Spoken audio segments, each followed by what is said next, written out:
Hello সবাইকে, প্রথমেই সবাইকে জানাই শারদীয়ার শুভেচ্ছা। সবার পুজো খুব ভালো কাটুক। আজকে দেখাবো আমার এই নড়বড়ে কাকের ছাতা বকেট ডিম হয়ে যাওয়া চুলটা কি করে রং করেছে, তাও আবার বাড়িতে। তার জন্য লাগবে দুটো চিরুনি, একটা কাঁচের বাটি, একটা ব্রাশ, আর অবশ্যই যে কালারটা করবো সেই কালারটা। ছোটো থেকেই যেহেতু আমি কখনোই পার্লার ইউজ করিনি, যা করি তাই বাড়িতে, তাই আমার মনে হচ্ছে কালারটা বাড়িতে বসে করে নেওয়াই ভালো। এই হেয়ার কালারটা আমি কিনেছি নাইকা থেকে, দাম পড়েছে 749। লরিয়েল প্যারিস এক্সেলেন্স ফ্যাশনের 9.13 ব্লন্ড।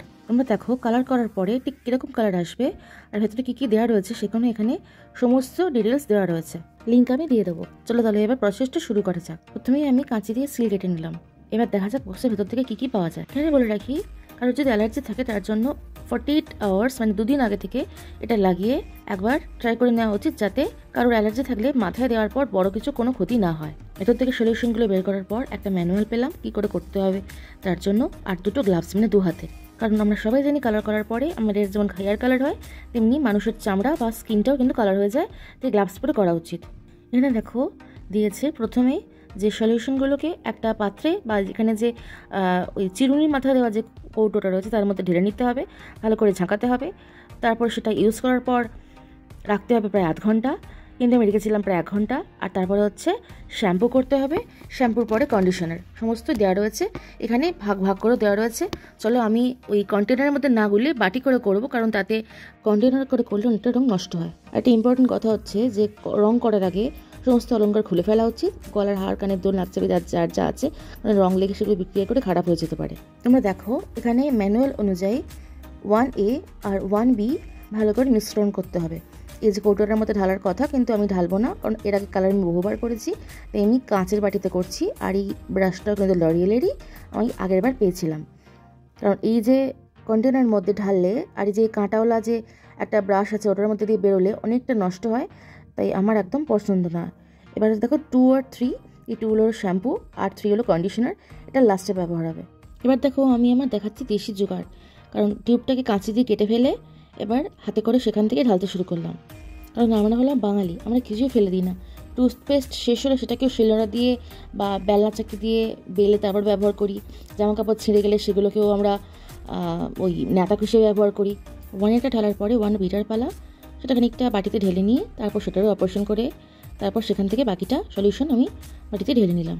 এখানে মনে রাখতে হবে কিন্তু পুরো প্রসেসটাই করবো আমরা গ্লাভস পরে, কারণ গ্লাভস ছাড়া কাজ করলে কিন্তু হাতে একটু রং যদি লেগে যায় তাহলে সেটা কিন্তু উঠতে 3 থেকে 5 দিন লেগে যাবে।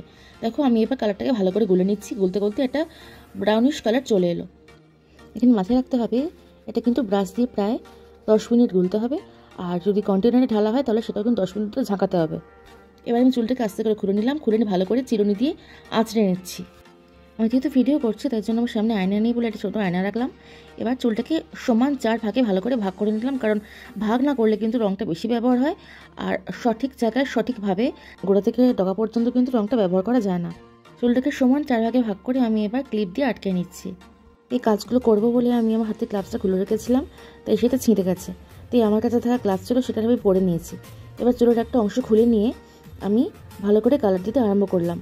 এক্ষেত্রে চুলের অল্প করে অংশ নিয়ে রং দিয়ে, মানে পাতলা একটা লেয়ার নিয়ে তাতে রং দিয়ে একদম গোড়া থেকে ডগা পর্যন্ত ভালো করে দিতে হবে, দিয়ে সেটাকে উল্টে দিয়ে তার নিচটাকে আবার রং দিতে হবে। ঠিক একই পদ্ধতি অ্যাপ্লাই করতে হবে যতক্ষণ না পুরো অংশটা ভালো করে রংটা পুরো অ্যাপ্লাই করা হয়ে যাচ্ছে।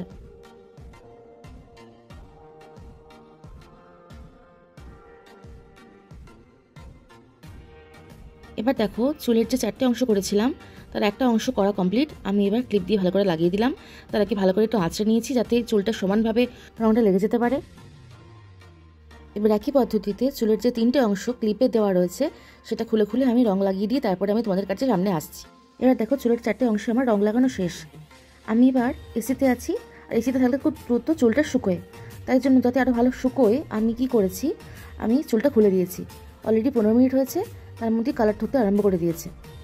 এই খুলে দিলে ভেতরে যে অংশে হাওয়া ঢোকে না সেখানটা হাওয়া ঢোকে, তাতে তত বেশি শুকোবে তত বেশি ভালো রং ধরবে। কালার করার পরে মাথার স্ক্যাল্পে কিন্তু একটু চিটচিট করতে পারে, তো ভয় পাওয়ার কোনো কারণ নেই, এটা ন্যাচারাল।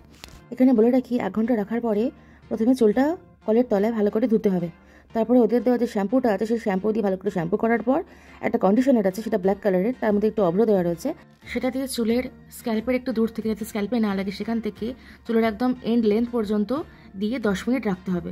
তারপর ভালো করে ধুয়ে শুকনো করলে দেখো চুলটা ঠিক এরম কালারটা এসেছে। আমি দেখে জাস্ট ফিরা হয়ে গেছি। তোমাদের কেমন লাগলো তোমরা কিন্তু বলতে একদম ভুলবে না। আমি আগে দেখেছি কালারটা করার পরে চুলের গ্রোথ খুব ভালো হয়, চুল তো পড়েই না, উল্টে চুল খুব স্মুথ আর একদম মানে ফ্রি হয়ে যায়। তাই তোমরা নির্দ্বিধায় এই কালারটা করতেই পারো, নিতে পারো নায়িকা থেকে বা বাজার থেকে, দেখে নেবে যেন একদম অথেন্টিক হয়, মানে ফেক না হয়। আর এটা দিয়ে চুলের কোনো ক্ষতি হয় না। আমি এটা নিয়ে 5 বার কালার করলাম। তোমরা অন্য শেডের অন্য কালার ইউজ করতেই পারো, কিন্তু যেটা হবে এফেক্টটা এইরকম আসবে। তোমরা দেখো আমার এফেক্টটা ঠিক এইরকম এসেছে, সামনেটা তো জাস্ট ওয়াও এসেছে। আর আমি তো জাস্ট মানে আমার এক্সপেকটেশনের অনেক বাইরে চলে গেছে এটা। আর রোদে বেরোলে তো আরও ভালো লাগছে। তো কালার করার পরে তো আমি তো বেজায় খুশি। আর পুজোর লুক রেডি। খুব শিগগিরই ফিরবো আরও একটা অন্যরকম সুন্দর ভিডিও নিয়ে। ততদিন টাটা অ্যান্ড টেক কেয়ার। তোমরা সবাই খুব ভালো থেকো, খুব ভালো করে পুজো কাটিও, সবার খুব সুন্দর পুজো কাটুক। শারদীয় শুভেচ্ছা জানিয়ে ভিডিওটা আমি এখানেই শেষ করলাম।